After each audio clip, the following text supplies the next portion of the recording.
And that brings us to the last speaker, 4, and that is Norman. No, sorry, yes. No, I say I was going back to Liberal politics a few years ago. I thought it was Scotland I had for something.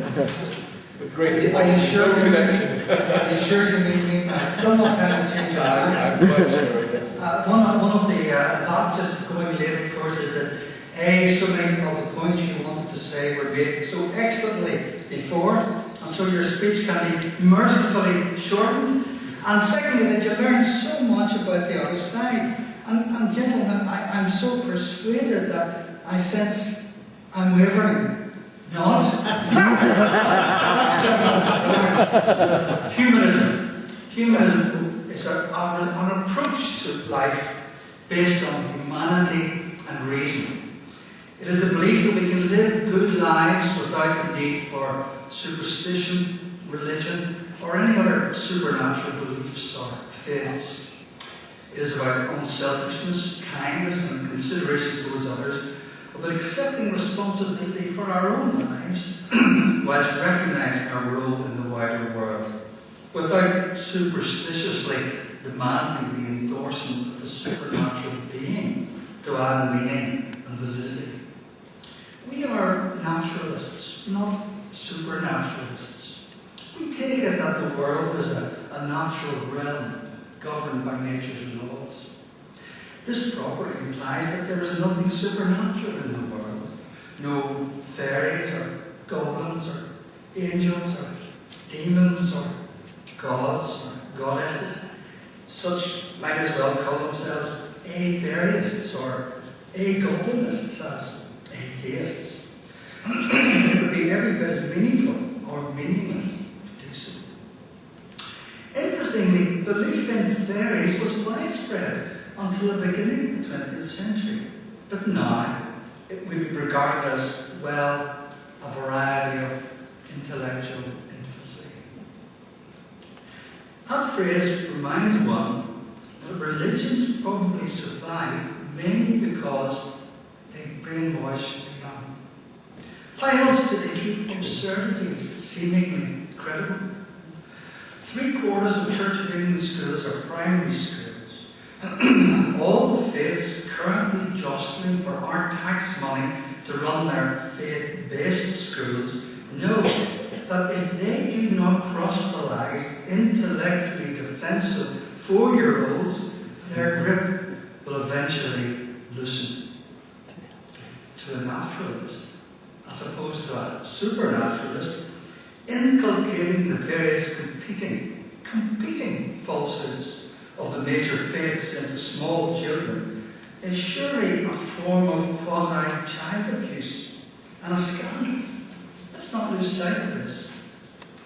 Victor Hugo said, in every village there is a torch, the teacher, and an extinguisher, the clergyman.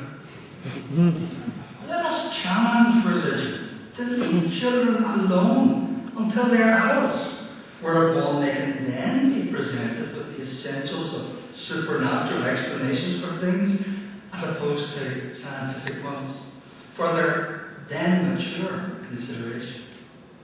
What wishful thinking is that?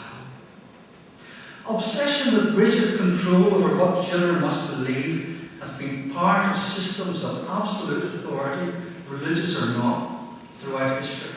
Think totalitarian regimes. It may have been a Jesuit who was first actually quoted as saying, "Give me the child until he is 10 and I will give you the man."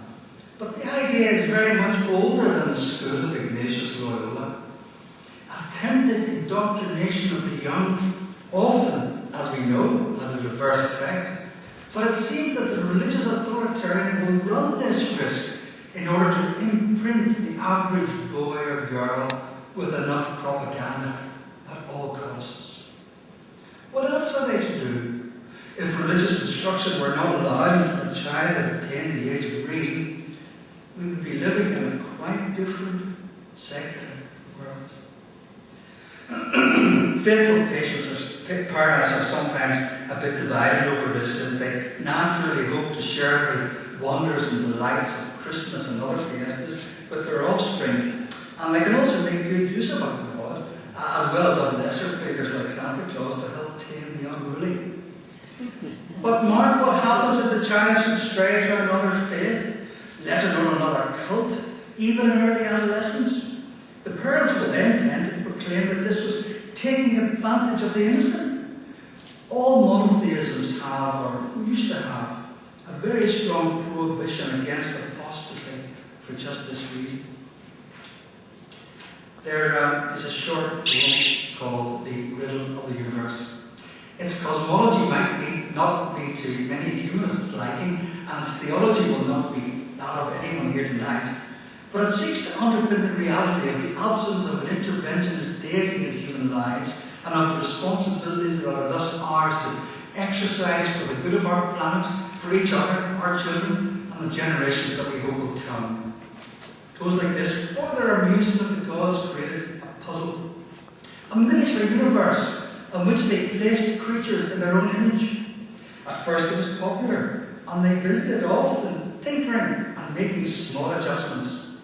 But gradually they lost interest in their toy and abandoned it, leaving us to our own devices. My friends, this is not a bleak message. It is a redemptive one. We should apply it in all aspects of our lives, and it should inform the awesome responsibilities we have in the education of our children and in the shaping and opening of their minds, so that we teach them to question and to think through their beliefs, instead of inflicting upon them the dangerous delusion that faith without question is the superior virtue. Thank you, Trina.